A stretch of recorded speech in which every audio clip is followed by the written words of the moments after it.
इस सेक्शन के अंदर पूर्ण तरंग दिष्टकारी के बारे में चर्चा करेंगे। पूर्ण तरंग दिष्टकारी क्या होता है? देखो, अर्ध तरंग दिष्टकारी में हमने देखा कि जो आउटपुट था वो केवल धनात्मक जो इनपुट था उसके कारण ही अपने को आउटपुट मिल रहा था। ये नेगेटिव वाला वेस्ट हो रहा था, सारा का सारा क्या हो रहा था?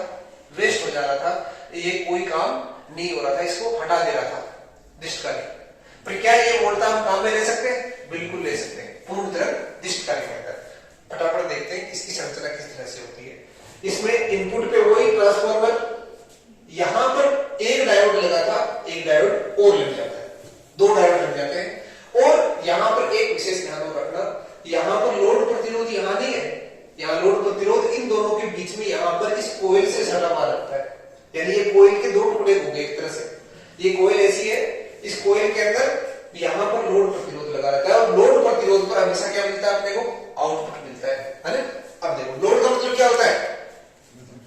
लोड का मतलब जैसे अपने घर पे हम पंखा चला रहे हैं तो पंखा क्या ले रहा है? उसका लोड ले रहा है। बल्ब जला रहे हो तो पंखा बल्ब क्या हो गया?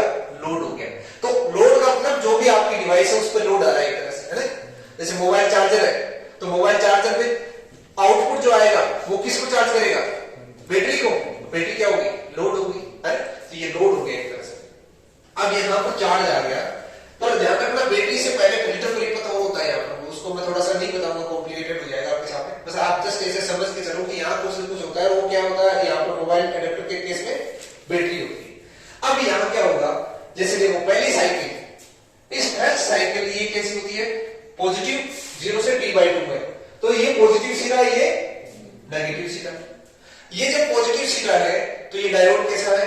डायोड का पी सिरा पॉजिटिव, एन सिरा नेगेटिव। तो ये जब Pn ये पॉजिटिव से या नेगेटिव से होता है तो इसे हम क्या करते हैं? अग्रबायस, फॉरवर्ड बायस। फॉरवर्ड बायस में कैसा काम करता है?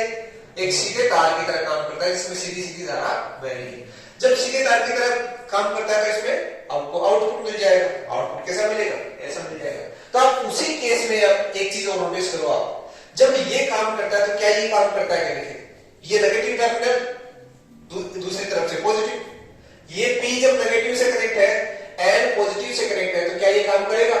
ये खुले परिपथ की तरह रहेगा, क्योंकि पश्चिम वाइस बन गया। जब पॉजिटिव को P को पॉजिटिव ऐसे ध्यान रखना आप, P को पॉजिटिव, N को नेगेटिव, किसके लिए? अग्रवाइस के लिए, चलने के लिए। जब डायोड ऑपरेट करना है तो ये क्या होना चाहिए? P पॉजिटिव होना चाहिए, N नेगेटिव होना चाहिए। अब ये जब पश्चिम वाइस होगा तो काम नहीं करेगा। कहने का मतलब इससे आउटपुट मिलेगा कब? जब 0 से t/2 तक का साइकिल हो। अब आगे वाला केस देखते हैं, t/2 से t तक का नेगेटिव वाला। जब ये नेगेटिव है तो कहने का मतलब ये सिरा कैसा हो जाएगा? नेगेटिव। ये सिरा कैसा हो जाएगा? पॉजिटिव। नेगेटिव है तो ये क्या हो गया? ये तो नेगेटिव से जुड़ गया, इधर से आएगा पॉजिटिव, तो ये कैसा?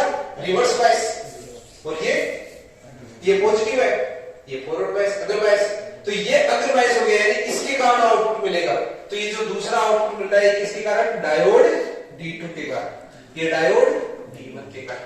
तीसरा आउटपुट वापस पॉजिटिव, वापस पॉजिटिव। तो ये सिरा पॉजिटिव, ये सिरा नेगेटिव, ये सिरा नेगेटिव, तो ये वापस अदर बायस, क्योंकि ये P for positive and negative, तो ये अदर बायस। तो ये जो आउटपुट मिलेगा ये किसके कारण? D1 के कारण। आगे वाला जो आउटपुट आएगा वो D2 के कारण। इस तरह से आपको ये जब वेवफॉर्म वहां पे बना के आओ एग्जाम में तो इसका भी ध्यान रखना, यार D1 D2 D1 D2 इस तरह से लिख के आना पड़ेगा आपको, है ना, तभी आपको इसके नंबर मिलेंगे। ठीक है।